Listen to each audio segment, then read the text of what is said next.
போர்க்களத்தில் சாய்ந்தால் கூட ஜீவன் உன்னை சேர்ந்திடும்.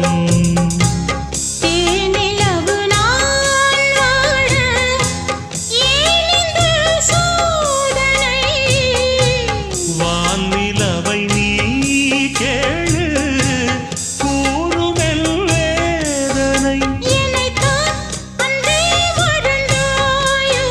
மறப்பேன் என்றே நிலைத்தாயோ. என்னையே தந்தேன் உனக்காக, ஜன்மமே கொண்டேன் அதற்காக.